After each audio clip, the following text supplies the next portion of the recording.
So, Prime Minister, we have just a couple minutes left, and perhaps we could close this discussion by talking about the future, in particular, the future in our dealings with Afghanistan. Afghanistan is now controlled by the Taliban, a government that does not have a modern face that I can see now heads the country. And one of the debates that we're having as Americans is whether and how the United States should deal with that government. You have a similar question facing Prime Minister Boris Johnson in Britain.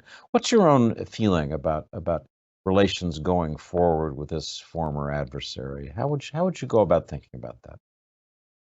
You just got to take a series of tactical decisions in the best interests of the country and of your own engagement. I mean, if you look at that new Taliban government, I wouldn't. Anyone who was looking for a broad-based government is going to be sorely disappointed. I mean, these people are hardline Islamists. Now, at the same time, they're going to try and govern a country. They're going to find it immensely difficult. 20 years has produced, remember, half the population is under the age of 25 and it's never known the Taliban. You've got a whole lot of people with education now. You've got a whole lot of people using smartphones and technology. They're going to find it very tough. I think we should just engage with them as as we need to. But the single most important thing is that we work out how we're going to defeat this radical Islamist movement globally, because that also will impact Afghanistan.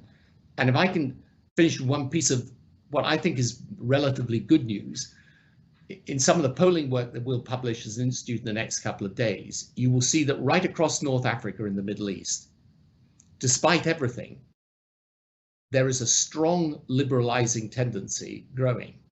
Larger and larger numbers of people who want democratic freedoms, who want equality for women, and who believe in putting religion in its proper place and not turning it into a political ideology or a method of government.